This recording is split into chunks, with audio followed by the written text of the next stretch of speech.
அனைவருக்கும் வணக்கம். இன்னைக்கு ஹிந்தி நியூஸ் பேப்பர்ல என்ன இம்பார்ட்டன்ட் நியூஸஸ் இருக்கு அப்படின்னு சொல்லி பார்ப்போம். ஸோ இங்க வந்து பார்த்தீங்கன்னா, தமிழ்நாட்டுல பார்த்தீங்கன்னா, தமிழ்நாடு அப்புறமா இன்னும் ஒரு சில மாநிலங்கள்ல இந்த எஸ்ஐஆர் அப்படிங்கிறது ஸ்டார்ட் பண்ண போறாங்க. ஸ்பெஷல் இன்டென்சிவ் ரிவிஷன் அப்படிங்கிறது. ஸோ இதுக்கும் இந்த ஸ்பெஷல் சம்மரி ரிவிஷன் இதுக்கும் இருக்கக்கூடிய வித்தியாசங்கள தெரிஞ்சுக்கணும். ஏன்னா, நம்ப தெரியும் நமக்கு வருஷம் வருஷம் நமக்கு வந்து வாக்காளர் பட்டியல வந்து அப்டேட் பண்ணிட்டு தான் இருக்காங்க.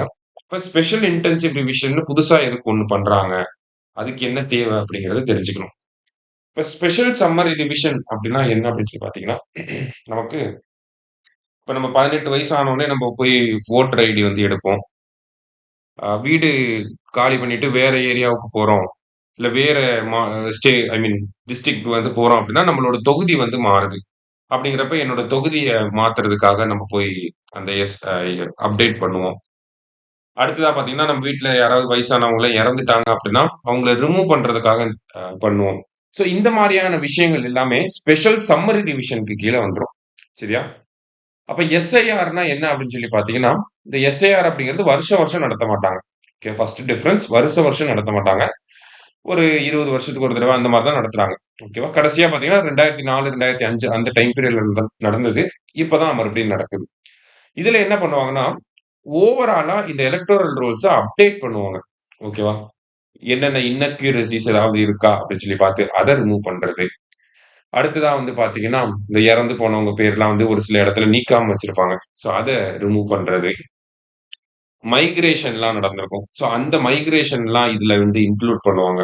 இன்க்ளூட் பண்ணி ஒரு ஃப்ரெஷ்ஷா இந்த மாநிலத்துல இவ்வளவு வாக்காளர்கள் தான் இருக்காங்க அப்படிங்கிறத கரெக்ட்டான ஒரு நம்பர குடுக்கிறது தான் இந்த எஸ்ஐஆர் அப்படிங்கிறது. சரிங்களா? அடிக்கடி பண்ண மாட்டாங்க. ஒரு சர்டைன் இயர்ஸ்க்கு அப்புறம் தான் இத பண்ணுவாங்க. ஓகேவா?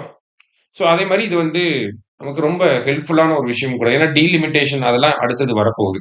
அதன் அடிப்படையில ஒவ்வொரு தொகுதியிலயும் எவ்வளவு வாக்காளர்கள் இருக்காங்க அப்படிங்கிறத ஐடென்டிஃபை பண்றதுக்கு இது ரொம்ப தேவைப்படும். சரிங்களா? இப்ப எஸ்எஸ்ஆர பொறுத்தவரைக்கும் பார்த்தீங்கன்னா, இத நம்பளே பண்ணிக்கலாம். இப்ப வோட்டர் லிஸ்ட் வாங்கணும், வோட்டர் ஐடி வாங்கணும் அப்படின்னா நம்பளே பண்ணிக்கலாம். எலக்ஷன் கமிஷன்ல இருந்து யாரும் நம்மளய வந்து பார்க்க மாட்டாங்க. சரியா? ஆனா எஸ்ஐஆர்ல அப்படி கிடையாது. எலக்ஷன் கமிஷனோட இந்த பூத் லெவல் ஆஃபீசர்ஸ் அப்படின்னு சொல்லி சொல்லுவாங்க. இந்த பூத் லெவல் ஆஃபீசர்ஸ்லாம் வந்து நம்ம வீட்டுக்கே வந்து நம்மளோட டாக்குமெண்ட்ஸ் எல்லாத்தையும் வெரிஃபை பண்ணுவாங்க. அ இந்த மாதிரி 3 டைம் வந்து பண்ணுவாங்க. சரியா? நம்ம வீட்டுக்கு வருவாங்க. நம்மளோட வோட்டர் ஐடி, நம்மளோட நான் வந்து இந்தியன் சிட்டிசன் அப்படிங்கிறதுக்கான அந்த ப்ரூஃப் எல்லாத்தையுமே வந்து வெரிஃபை பண்ணுவாங்க. மேனுவலா வந்து வெரிஃபை பண்ணுவாங்க.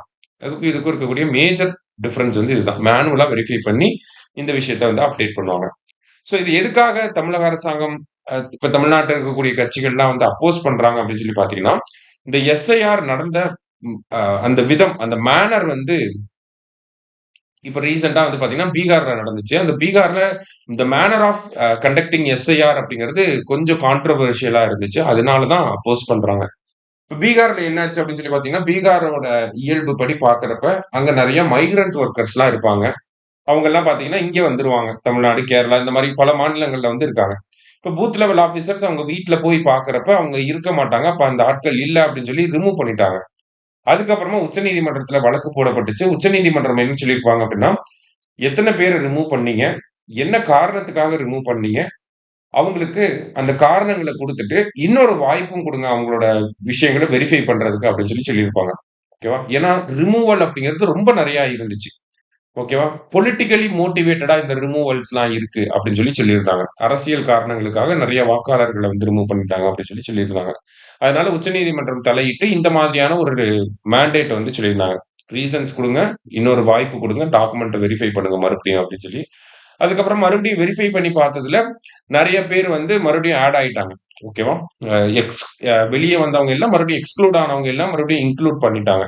ஸோ இந்த மேனர் ஆஃப் கண்டக்டிங் இந்த எஸ்ஐஆர் இன் பீகார் அப்படிங்கிறது கொஞ்சம் கான்ட்ரோவர்ஷியலா இருந்தனால தான் இப்ப தமிழ்நாட்ல நடத்தக்கூடாது அப்படின்னு சொல்லி ஒரு அனைத்து கட்சி கூட்டம் போட்டாங்க. இப்ப பார்த்தீங்கன்னா, உச்சநீதிமன்றத்துல வழக்கு போட்டிருக்காங்க. இது எல்லாமே இந்த ஒரு காரணத்துக்காக தான் பண்ணியிருக்காங்க.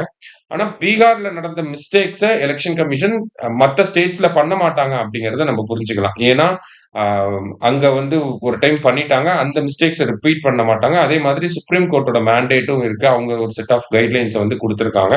அதே மாதிரி தமிழ்நாட்டுல இருந்து பாத்தீங்கன்னா பெரிய அளவுல மைக்ரேஷன் வந்து அதர் கண்ட்ரீஸ்க்கு தான் இருக்கும், அதர் ஸ்டேட்ஸ்க்கு இருக்காது.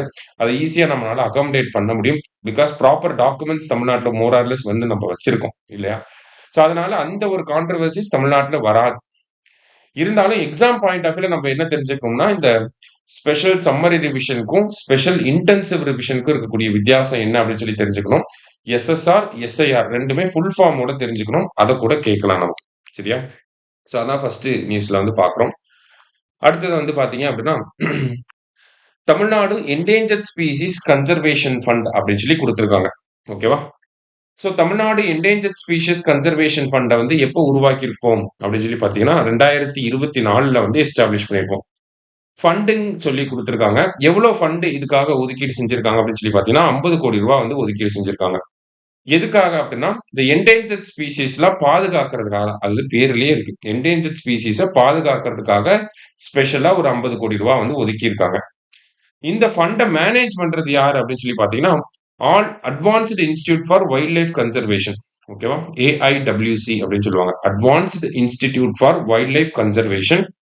இந்த அமைப்பு எங்க இருக்கு அப்படின்னு சொல்லி பார்த்தீங்கன்னா, நமக்கு வந்து வண்டலூர் ஜூல தான் இவங்க ஆஃபீஸ் வந்து இருக்கு. சரியா? வண்டலூர்ல வந்து இருக்காங்க. இத கூட ஒரு கொஸ்டினா கேட்கலாம். Advanced institute for wild life conservation எங்க இருக்கு அப்படின்னு சொல்லி. ஏன்னா நமக்கு எக்ஸாம்ல ITNT ஹப் எங்க இருக்குன்னு சொல்லி ஒரு டைம் கேட்டிருந்தாங்க. அது டெக்னாலஜி ரிலேட்டடா கேட்டாங்க. சயின்ஸ் அண்ட் என்விரான்மென்ட் ரிலேட்டடா கேட்கணும்னா இத கூட கேட்கலாம். Advanced institute for wild life conservation located இன் வடலூர். சரியா? சாரி வண்டலூர். சோ இவங்க தான் இந்த 50,00,00,000 வந்து மேனேஜ் பண்ணக்கூடிய அத்தாரிட்டி. சோ இவங்க கரெக்ட்டா மேனேஜ் பண்றாங்களா அப்படிங்கிறத செக் பண்றதுக்காக கமிட்டீஸ் வந்து ஃபார்ம் பண்ணியிருக்காங்க. 2 கமிட்டி. ஒண்ணு கவர்னிங் கமிட்டி, இன்னொன்னு எக்ஸிகியூட்டிவ் கமிட்டி. ஓகேவா? கவர்னிங் கமிட்டி என்ன பண்ணுவாங்கன்னா, இந்த ஃபண்ட் வந்து கரெக்ட்டா கன்சர்வேஷன்க்கு தான் பயன்படுத்துறாங்களா அப்படிங்கிறத வெரிஃபை பண்ணுவாங்க. எக்ஸிகியூட்டிவ் கமிட்டி வந்து டே டு டே ஆப்பரேஷன்ஸ்ல எப்படி ஃபண்ட் வந்து வொர்க் ஆகுது, எப்படி செலவு பண்றாங்க அப்படிங்கிறத மேனேஜ் பண்ணுவாங்க. சரியா? ஸோ அந்த ஃபண்ட மேனேஜ் பண்றதுக்காக 2 கமிட்டி போட்டிருக்காங்க. ஸோ அது இன்சிக்னிஃபிகன்ட் தான். நமக்கு எக்ஸாம்ல கேட்டாங்க அப்படின்னா, Tamil Nadu endangered species conservation fund எப்போ உருவாக்குனாங்க? 2024. எவ்வளவு நிதி ஒதுக்கீடு செஞ்சிருக்காங்கன்னா, ரூ. 50,00,00,000. யாரு மேனேஜ் பண்றாங்கன்னா, advanced institute for wild life conservation எங்க இருக்குன்னா, வண்டலூர்ல இருக்கு. இதுதான் கேட்பாங்க. ரைட். அடுத்ததா வந்து பார்த்தீங்கன்னா, public contributions to government scheme touch 1000 crore அப்படின்னு சொல்லி குடுத்திருக்காங்க. ஸோ மக்கள் வந்து ரூ. 1,000,00,00,000 வந்து கான்ட்ரிபியூட் பண்ணியிருக்காங்க. எந்த திட்டத்துக்கு அப்படின்னு சொல்லி பார்த்தீங்கன்னா, கலெக்டிவா ரூ. 1,000,00,00,000. ஓகேவா? இந்த நம்ம ஸ்கூல், நம்ம ஊரு பள்ளி அப்படிங்கிற ஒரு திட்டம் 2022ல கொண்டு வந்திருப்பாங்க.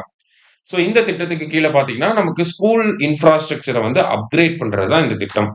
யாரு அப்கிரேட் பண்ண போறாங்க அப்படின்னு சொல்லி பார்த்தீங்கன்னா, கவர்ன்மென்ட் ஸ்கூல்ல படிச்சு இப்ப பெரிய ஆட்களா இருக்கக்கூடிய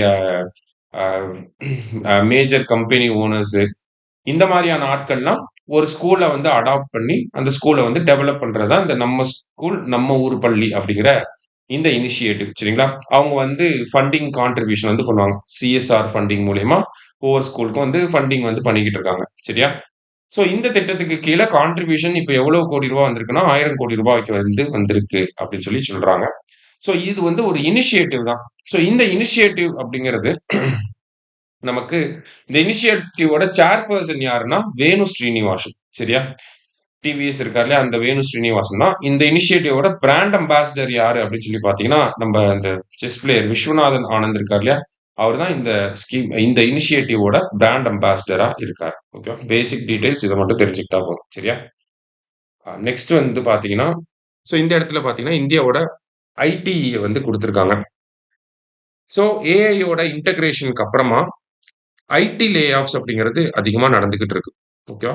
ஐடி லே ஆஃப்ஸ பத்தி நமக்கு மெயின்ஸ் பாயிண்ட் ஆஃப் வியூல கூட கேட்கலாம். எக்கனாமிக்ஸ்ல அந்த மாரி. ஓகேவா? ஸோ ஐடி லே ஆஃப்ஸ் ஏன் நடக்குது அப்படிங்கிறத நேத்து கூட நம்ம பார்த்திருந்தோம். பிகாஸ் இந்தியால டிசிஎஸ் வந்து லே ஆஃப் பண்றாங்க. American companies like meta, Amazon எல்லாருமே வந்து பார்த்தீங்கன்னா, நெறைய வொர்க் ஃபோர்ஸ் அவங்களோட வொர்க் ஃபோர்ஸ வந்து லே ஆஃப் பண்ணிக்கிட்டே தான் வராங்க. ஸோ இதுல இந்தியால ஏன் லே ஆஃப்ஸ் வந்து நடக்குது? இந்தியா என்ன பண்ணணும்? அப்படிங்கிறத சொல்லியிருக்காங்க. ஓகேவா? ஸோ லே ஆஃப்ஸ பொறுத்தவரைக்கும் பார்த்தீங்கன்னா, இப்ப ஏஐ அப்படிங்கிறது ஒரு பெரிய ரோல் ப்ளே பண்ணுது. இல்ல ஏஐ வந்தனால நமக்கு டைரக்ட்டா நம்மளோட ஜாப் வந்து ரீப்ளேஸ் பண்ணுதா அப்படின்னு சொல்லி பார்த்தா கிடையாது. ஏஐல ஒவ்வொரு கம்பெனியும் இன்வெஸ்ட்மென்ட் வந்து பண்றாங்க. ஓகேவா? ஏஐல இன்வெஸ்ட்மென்ட் வந்து பண்றாங்க. அந்த இன்வெஸ்ட்மென்ட் வந்து நெறைய லட்சம் கோடிகள்ல வந்து போறனால, இந்த சைடு நமக்கு வந்து வொர்க்கர்ஸ வந்து லே ஆஃப் பண்றாங்க. பிகாஸ் இந்த சைடு சேலரி கன்ஸ்ட்ரெயின்ட்ஸ் அந்த மாதிரியான விஷயங்கள் இருக்கனால. ஓகேவா? பிகாஸ் ஏஐ இன்வெஸ்ட்மென்ட் பண்றப்ப, ஏஐ வந்து என்ன பண்ணும்? நமக்கு வந்து இந்த ரொட்டீனா பண்ணக்கூடிய ஜாப்ஸ் எல்லாத்தையுமே வந்து ஏஐயே வந்து பார்த்துக்கும். அப்படிங்கிறப்ப அந்த மாரியான ஆட்கள் வந்து தேவைப்பட மாட்டாங்க. ஸோ அந்த இன்வெஸ்ட்மென்ட் பண்றனால, இங்க இந்த ஆட்கள வந்து ரிமூவ் பண்ணிக்கிட்டு இருக்காங்க. பொதுவா இந்த மிட் லெவல் ஜாப்ஸ் இருக்கக்கூடிய எல்லாத்தையுமே வந்து ரிமூவ் பண்ணிட்டு இருக்காங்க. ஸோ இதுதான் வந்து நமக்கு நடந்துகிட்டு இருக்கு. ஓகேவா? இப்போ இந்தியாவுல ஐடி அந்த ஐடி அப்படிங்கிற அந்த எக்கோசிஸ்டம் எப்படி ஒர்க் ஆகிட்டு இருக்கு அப்படின்னு சொல்லி பார்த்தீங்கன்னா, நமக்கு இன்ஜினியர்ஸ வந்து கேம்பஸ் இன்டர்வியூல செலக்ட் பண்ணுவாங்க கம்பெனிஸ். அவங்களுக்கு வந்து ஒரு 6 மாசத்துலேருந்து 1 வருஷம் வரைக்கும் நல்லா இன்டென்சிவ் ட்ரெய்னிங் வந்து குடுப்பாங்க கோடிங்ல. அவங்களுக்கு என்ன தேவையோ அந்த டெக்னாலஜில வந்து நல்ல ட்ரெய்னிங் குடுப்பாங்க. பேசிக் லெவல் கோடிங்ல, பேசிக் லெவல் டெக்னாலஜிஸ்ல வந்து நல்லா ட்ரெய்னிங் குடுப்பாங்க. அதுக்கப்புறமா அவங்கள வந்து எம்ப்ளாய் பண்ணுவாங்க. சரியா? இந்த புரொபேஷன்லாம் முடிஞ்சதுக்கு அப்புறமா, இப்படிதான் வந்து நம்மளோட ஐடி செக்டார் அப்படிங்கிறது ஃப்ரம் அரவுண்ட் 2000ல இருந்து இப்படிதான் நமக்கு போய்க்கிட்டு இருக்கு. ஆனா, அப்போதைய டிமாண்டுக்கு அது கரெக்ட்டா இருந்துச்சு. அப்போதைக்கு வந்து பார்த்தீங்கன்னா, நம்மளோட கிளையன்ட்ஸ் வந்து யுஎஸ், யூரோப்ல இருந்துலாம் நமக்கு இந்தியன் ஐடி கம்பெனிஸ்க்கு வந்து கிளையன்ட்ஸ் வராங்க. ஸோ, அவங்களுக்கு தேவையான விஷயங்கள பண்றதுக்கு இந்த மாதிரியான ஒரு ட்ரெய்னிங் இருந்தா போதும் அப்படிங்கிறது இருந்துச்சு. ஓகேவா? பேசிக் லெவல் நாலேட்ஜ் இருந்தாலே போதும் கோடிங்ல அப்படிங்கிற மாரி இருந்துச்சு. ஆனா யுஎஸ், யூரோப்போட கிளையன்ட்ஸ் இப்ப என்ன எக்ஸ்பெக்ட் பண்றாங்க அப்படின்னு சொல்லி பார்த்தீங்கன்னா, அட்வான்ஸ்டான விஷயங்கள எக்ஸ்பெக்ட் பண்றாங்க. அவங்களோட எக்ஸ்பெக்டேஷன்க்கு ஏத்த மாதிரி நம்மளோட வொர்க் ஃபோர்ஸ் வந்து இன்னும் அப்டேட் ஆகாம இருக்காங்க. சரியா? இன்னமும் பேசிக் லெவல் கோடிங் இந்த மாரியான விஷயங்கள் மார்க்கெட்டுக்கு ஏத்த மாதிரி இல்ல. அப்படிங்கிறப்ப என்ன நினைக்கிறாங்க அப்படின்னா, ரொம்ப ஸ்கில்ஃபுல்லான பெர்சன்ஸ மட்டும் தான் ஹையர் பண்றாங்க. ஆல்ரெடி எம்ப்ளாய்மென்ட்ல இருக்கக்கூடிய ஹைலி ஸ்கில்டு பெர்சன்ஸ மட்டும் தான் வச்சுக்கிறாங்க. லோ ஸ்கில்ஸ்ல இருக்கிறவங்கள வந்து லே ஆஃப் பண்ணி விட்டுர்றாங்க. சரியா? அத டைரக்ட்டா சொல்லாம, இன்டைரக்ட்டான லே ஆஃப்ஸ் அப்படிங்கிறது நெறைய நடக்குது. புரமோஷன கம்மி வித்துகள் பண்றது, இன்கிரிமென்ட்ட வித்துகள் பண்றது. இந்த மாதிரியான விஷயங்கள் மூலியமா நெறைய லே ஆஃப்ஸ் அப்படிங்கிறது நடந்துகிட்டே தான் இருக்கு. சரிங்களா? ஸோ இந்தியாவோட வொர்க் ஃபோர்ஸ வந்து இந்தியாவோட ஐடி வொர்க் ஃபோர்ஸ வந்து நம்ப அப்ஸ்கில்லிங் பண்ண வேண்டியதுக்கான நேரம் வந்துருச்சு அப்படிங்கிறது தான் இந்த ஆர்டிக்கிள்ல குடுத்திருக்காங்க. சிம்பிளா நம்ப காலேஜ் முடிச்சுட்டு, ஏதாவது ஒரு ஜாவா, இல்ல வந்து பைத்தான் இந்த மாதிரியான அ ஒரு கோடிங் லாங்குவேஜ படிச்சுட்டு நம்மனால இப்ப எம்ப்ளாய்மென்ட்க்கு போக முடியும். ஆனா, அது வந்து சஸ்டெய்னபிளா இருக்குமா அப்படின்னு பார்த்தா கிடையாது. இப்ப நம்ம கான்ஸ்டன்ட்டா அப்ஸ்கில்லிங் பண்ணிக்கிட்டே இருக்கணும் ஐடி செக்டார பொறுத்தவரைக்கும். அந்த அப்ஸ்கில்லிங் ப்ராசஸ இண்டிவிஜுவல் கிட்ட விடாம கவர்ன்மென்ட்டும், அ அந்த ஹையர் எஜுகேஷன் இன்ஸ்டிடியூஷன்ஸும் வந்து சேர்ந்து பண்ணணும் அப்படிங்கிறது தான் இந்த இடத்துல சஜஷன்ஸா வே ஃபார்வர்டா வந்து குடுத்திருக்காங்க. நமக்கு ஐடி லே ஆஃப்ஸ் வந்து நெறைய நடக்குது. இத தடுக்கணும்னா என்ன பண்ணலாம்? சஜெஸ்ட் யுவர் மெஷர்ஸ் அப்படின்னு சொல்லி கேட்கிறப்ப, இதெல்லாம் நம்ம சொல்ல முடியும். ஓகேங்களா? சோ என்ன சொல்றாங்க அப்படின்னு சொல்லி பார்த்தீங்கன்னா, ஏஐ அப்ஸ்கில்லிங் அப்படிங்கிறத இம்ப்ரூவ் பண்ணணும் அப்படின்னு சொல்லி சொல்றாங்க. காலேஜஸ்லயே வந்து பார்த்தீங்கன்னா, ஏஐ கோர்ஸஸ வந்து கொண்டு வரணும். நம்மளையெல்லாம் மினி ப்ராஜெக்ட் பண்ண சொல்லி டார்ச்சர் பண்ணுவாங்க. அந்த மாரி இல்லாம ஏஐ அப்ஸ்கில்லிங் கோர்ஸஸ வந்து எல்லாத்தையும் என்ரோல் பண்ண வைக்கணும். அதுல சர்டிஃபிகேஷன் கோர்ஸஸ வந்து நெறைய முடிக்கணும். அந்த மாரியான விஷயங்கள வந்து பண்ணணும். அடுத்ததா வந்து பார்த்தீங்கன்னா, நமக்கு கரிக்குலம்ல இந்த ஏஐய வந்து கொண்டு வரணும். ஸோ நம்ப படிக்கிறப்பலாம் வந்து கான்ஸ்டன்ட்டா காலங்காலமா படிச்ச சப்ஜெக்ட்ஸ தான் நம்மளுமே படிச்சிருப்போம். ஸோ அத தாண்டி ஃபியூச்சர் டெக்னாலஜிஸயுமே வந்து ஆ என்ன பண்ணணும் அப்படின்னு சொல்லி பார்த்தீங்கன்னா, கரிக்குலம்ல கொண்டு வரணும். சிலபஸ்ல வந்து கொண்டு வரணும் அப்படிங்கிறத சொல்றாங்க. அடுத்ததா பார்த்தீங்கன்னா, இந்த விஷயங்கள்ல கவர்ன்மென்ட்டோட இன்வெஸ்ட்மென்ட்ட வந்து அதிகப்படுத்தணும் அப்படின்னு சொல்றாங்க. அப்ஸ்கில்லிங்ல வந்து கவர்ன்மென்ட்டோட இன்வெஸ்ட்மென்ட்ட அதிகப்படுத்தணும் அப்படின்னு சொல்றாங்க. இந்தியாவுல பொதுவா பார்த்தீங்கன்னா, டிஜிட்டல் லிட்டரசிய தான் இவ்வளவு நாள் ஃபோக்கஸ் பண்ணிட்டு இருந்தோம்.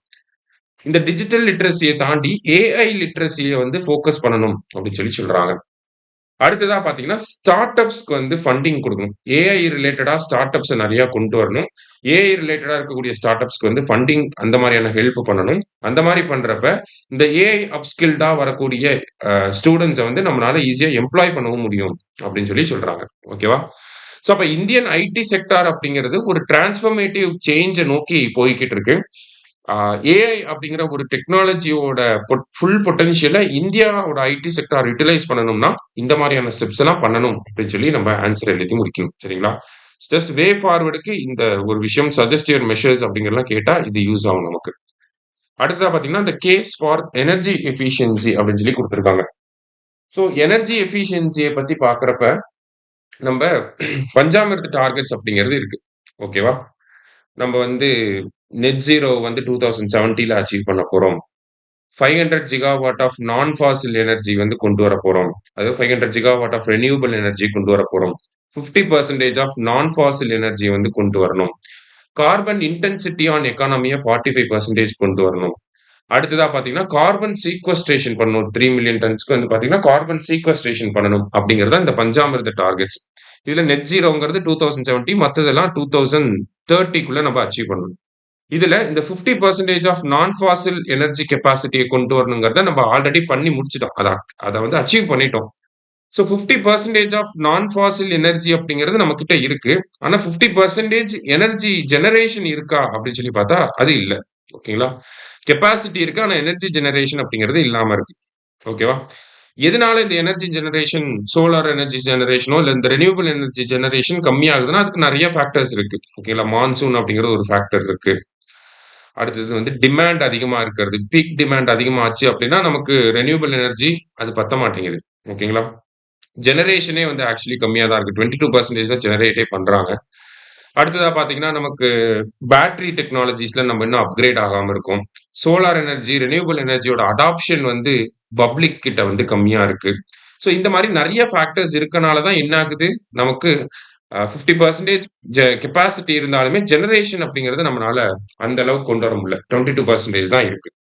இதனால என்ன ஆகுது அப்படின்னு சொல்லி பார்த்தீங்கன்னா, கிரிட் எமிஷன் ஃபேக்டர் அப்படிங்கிறது இந்தியாவுல இன்கிரீஸ் ஆயிட்டே போகுது. அது என்ன கிரிட் எமிஷன் ஃபேக்டர் அப்படின்னா, நமக்கு இப்ப வந்து 22% தான் வந்து ரெனியூவபிள் எனர்ஜில ஜெனரேட் பண்ணிட்டு இருக்கோம். மீதி 78% வந்து பார்த்தீங்கன்னா, கோல் பேஸ்ட் பவர் பிளான்ட் தான். அப்ப இந்த கிரிட் எமிஷன் ஃபேக்டர வந்து கம்மி பண்ணணும் அப்படிங்கிறது தான் இந்தியாவோட அப்ஜெக்டிவ். ஆனா இது அதிகமாயிட்டே போகுது. அப்ப இத கம்மி பண்ணணும் அப்படின்னா என்ன பண்ணணும் அப்படின்னு சொல்லி குடுத்திருக்காங்க. சரியா? என்ன பண்ணணும் அப்படின்னு சொல்லி பார்த்தீங்கன்னா, ஃபர்ஸ்ட்டு நமக்கு இந்த பேட்டரி டெக்னாலஜில டெவலப்மென்ட் அப்படிங்கிறது தேவைப்படுது. ஓகேங்களா? பேட்டரீஸ்ல டெவலப்மென்ட் அப்படிங்கிறது தேவைப்படுது.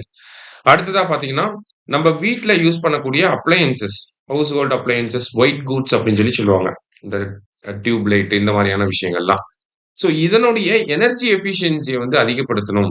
ஸ்டார் ரேட்டிங்ஸ் வந்து குடுப்பாங்க. 5 ஸ்டார் ப்ராடக்ட்ஸா யூஸ் பண்ணணும். அதோட பெஞ்ச் மார்க்க அப்படியே கொஞ்சம் கொஞ்சமா அப்கிரேட் பண்ணிட்டே வரும். இன்னமும் நம்ம வீட்ல இந்த 0 வாட்ஸ் பல்ப்லாம் யூஸ் பண்ணிட்டு இருப்பாங்க. ஸோ அந்த மாரி இல்லாம எனர்ஜி எஃபிஷியன்சிய வந்து அதிகப்படுத்தணும். ஓகேவா? அடுத்ததா வந்து பார்த்தீங்கன்னா, இந்த எம்எஸ்எம்இ செக்டார்ஸ்லாம் வந்து நெறைய மோட்டார், பம்ப் இந்த மாரிலாம் யூஸ் பண்றாங்க. இதையுமே எனர்ஜி எஃபிஷியன்ட்டா மாத்தணும் அப்படின்னு சொல்லி சொல்றாங்க. இதெல்லாம் எனர்ஜி எஃபிஷியன்ட்டா மாத்துறனால என்ன ஆகுது அப்படின்னு சொல்லி பார்த்தீங்கன்னா, நமக்கு டிமாண்ட் பீக் எனர்ஜி டிமாண்ட் அப்படிங்கிறது கம்மியாகுது. அ எனர்ஜிய வந்து அந்த அப்ளையன்ஸஸ் ரொம்ப எஃபிஷியன்ட்டா யூஸ் பண்ணுவாங்க. ஓகேவா? ஸோ அப்ப அந்த பவர் டிமாண்ட் அப்படிங்கிறது, பீக் டிமாண்ட் அப்படிங்கிறது கம்மியாகும்.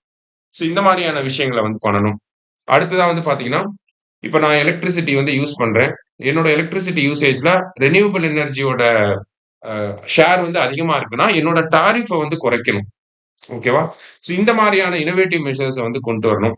அடுத்ததா ஸ்கிராப்பேஜ் இன்சென்டிவ்ஸ் வந்து கொண்டு வரணும். இந்த பழைய எக்யூப்மென்ட் இப்ப நமக்கு வந்து வெஹிக்கிள்ஸ்ல இத பண்ணுவாங்க. BS4 பதிலா BS5, 6 அப்படின்லாம் வந்துச்சு. அப்ப BS1, 2லாம் வந்து யூஸ் பண்ணக்கூடாதுன்னு சொன்னாங்க. இப்ப இந்த ஸ்கிராப்பேஜ் வெஹிக்கிள்ஸ வந்து நம்ம கொண்டு போய் இந்த வெஹிக்கிள்ஸ்லாம் குடுக்குறப்ப, அதுக்கு வந்து இன்சென்டிவ்ஸ் வந்து குடுப்பாங்க. ஸோ இந்த மாதிரியான ஓல்ட் எக்யூப்மென்ட்ஸ் இந்த மாரியெல்லாம் ரிட்டர்ன் பண்றப்ப, அதுக்கான இன்சென்டிவ்ஸ வந்து கொண்டு வரலாம். அந்த மாரியான ஒரு இன்னோவேஷன ஐ மீன் புது விஷயங்கள பண்ணலாம் அப்படின்னு சொல்லி சொல்றாங்க. அடுத்தது இந்த கிரீன் கூலிங் அப்படிங்கிறத வந்து டெவலப் பண்ணணும். இப்ப ஏசில எல்லாருமே யூஸ் பண்ண ஆரம்பிச்சுட்டாங்க. எல்லா வீட்லயுமே ஏசி இருக்கு. சம்மர் சீசன்ல பார்த்தீங்கன்னா, பீக் எனர்ஜி டிமாண்ட் அப்படிங்கிறது நம்மளோட ஜெனரேஷன் கெப்பாசிட்டிய விட தாண்டி போகுது. 100% நம்மளோட ஜெனரேஷன் கெப்பாசிட்டி இந்த சம்மர்ல இருந்துச்சு. ஆனா 127% டிமாண்ட் மட்டுமே இருந்துச்சு.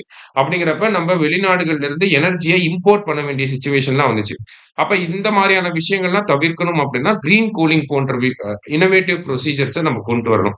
ஸோ இது எல்லாத்துக்குமே இன்வெஸ்ட்மென்ட் அப்படிங்கிறது தேவைப்படுது அப்படின்னு சொல்லி நம்ம சொல்லலாம். இந்தியாவுல எனர்ஜி எஃபிஷியன்சிய கொண்டு வரதுக்கு என்ன ஸ்டெப்ஸ்லாம் எடுக்கலாம் அப்படின்னு சொல்லி பார்த்தா, இது எல்லாத்தையும் நம்ம லிஸ்ட் அவுட் பண்ணலாம். இல்ல இந்தியால எனர்ஜி எஃபிஷியன்சி கம்மியா இருக்கிறதுக்கு என்ன காரணங்கள்லாம் இருக்குன்னா, இதெல்லாம் இல்லாம இருக்கனால தான் எனர்ஜி எஃபிஷியன்சி கம்மியா இருக்கு அப்படின்னு சொல்லி கூட சொல்லலாம் நம்ம. சரியா? ரைட். அடுத்ததா வந்து பார்த்தீங்கன்னா, ஸோ நேத்து வந்து பார்த்தீங்கன்னா, emerging science and technology innovation conclave அப்படிங்கிறது ஃபர்ஸ்ட் டைமா நடந்திருக்கு. எங்கன்னா நியூ டெல்லில. இதுக்கு முன்னாடி இதெல்லாம் இந்தியன் சயன்ஸ் காங்கிரஸ்ன்னு சொல்லி நடக்கும். சரியா? அத வந்து ஸ்கிராப் பண்ணிட்டு இப்ப emerging science and technology innovation conclave அப்படின்னு சொல்லி கொண்டு வந்திருக்காங்க. இதுல முக்கியமான அனவுன்ஸ்மென்ட் என்ன அப்படின்னு சொல்லி பார்த்தீங்கன்னா, நமக்கு 1,00,000 crore வந்து research and development innovation scheme அப்படின்னு சொல்லி இந்த ஸ்கீமுக்காக ஒரு 1,00,000 கோடி ரூபாய அரசாங்கம் வந்து ஒதுக்கீடு செஞ்சிருக்காங்க. ஓகேவா? எதுக்காக அப்படின்னா, இந்த அனுசந்தன் நேஷனல் ரிசர்ச் ஃபவுண்டேஷன் அப்படின்னு சொல்லி ஒண்ணு இருக்கு. ஓகேங்களா? ANRF அப்படின்னு சொல்லி சொல்லுவாங்க.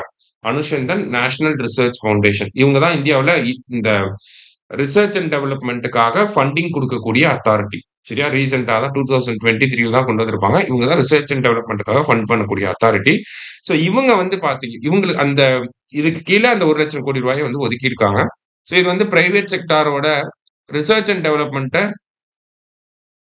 பிரைவேட் செக்டார் வந்து ரிசர்ச் அண்ட் டெவலப்மென்ட்குள்ள அதிகமா இன்வால்வ் ஆகணும். அவங்களோட ஷேர் அதிகமாகணும் அப்படிங்கிறதுக்காக இந்த 1,00,000 கோடி ரூபாய ஒதுக்கியிருக்காங்க. அத தாண்டி பார்த்தீங்கன்னா, நம்ம பிரைம் மினிஸ்டர் ஒரு சில விஷயங்கள பத்தி பேசியிருப்பாரு. இது எல்லாமே நமக்கு கொஸ்டின் ஏரியாஸா இருக்கு. ஓகேங்களா? பிரைம் மினிஸ்டர் என்ன சொல்லியிருக்காரு அப்படின்னா, இந்தியா வந்து ஃபுட் செக்யூரிட்டிய வந்து அச்சீவ் பண்ணிட்டோம். அடுத்தது நியூட்ரிஷன் செக்யூரிட்டிய அச்சீவ் பண்ணணும் அப்படின்னு சொல்லியிருக்காரு. அப்ப நியூட்ரிஷன் செக்யூரிட்டிய அச்சீவ் பண்றதுக்கு இந்தியா என்ன திட்டங்கள்லாம் வச்சிருக்காங்க? இந்த மாரியான ஆஸ்பெக்ட்ல நம்ம படிக்கணும். சரிங்களா? நியூட்ரிஷன் செக்யூரிட்டி அச்சீவ் பண்றதுக்கு நமக்கு ஐசிடிஎஸ் இருக்கு. பிரேக்ஃபாஸ்ட் ஸ்கீம்லாம் இருக்கு. ஆ போஷான் அப்படிங்கிற திட்டம் இருக்கு. ஆ அடுத்ததா வந்து பார்த்தீங்கன்னா, மாத்ரு வந்தன யோஜனா கீழ ஃபண்டிங் குடுக்குறாங்க. அம் தமிழ்நாட்டுல பார்த்தீங்கன்னா, முத்துலட்சுமி ரெட்டி திட்டத்துக்கு கீழ நியூட்ரிஷன் கிட்லாம் குடுக்குறாங்க. ஊட்டச்சத்தை உறுதி செய் அப்படிங்கிற திட்டம்லாம் இருக்கு. நியூட்ரிஷன் செக்யூரிட்டிய அச்சீவ் பண்றதுக்காக நம்ம இந்த மாரியான ஸ்டெப்ஸ்லாம் எடுத்திருக்கோம்னு டைரக்ட்டா ஒரு கொஸ்டின்ஸ் கூட கேட்கலாம். ஓகேவா? இல்ல இந்தியால நியூட்ரிஷன் செக்யூரிட்டி ஏன் கம்மியா இருக்கு அப்படின்னு கூட கேட்கலாம். அதுக்கு வந்து பார்த்தீங்க அப்படின்னா, நமக்கு வந்து அ மில்லட்ஸோட புரொடக்ஷன் வந்து கம்மியா இருக்கு.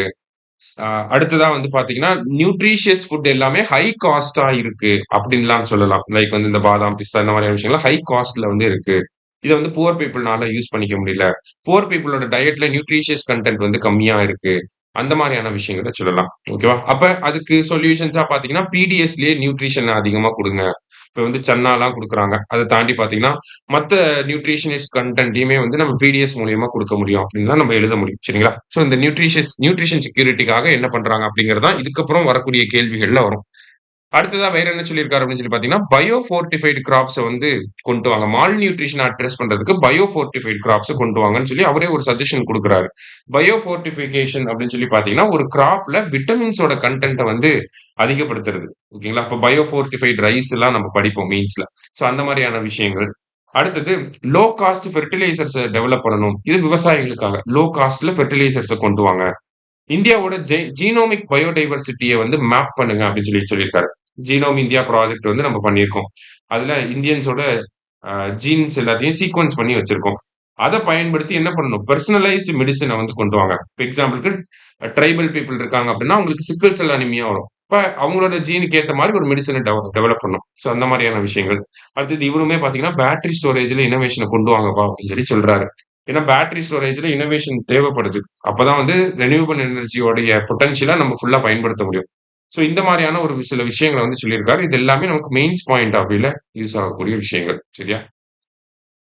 ஸோ இன்னைக்கு நியூஸ் பேப்பர்ல முக்கியமான விஷயங்கள வந்து பார்த்துட்டோம். நன்றி.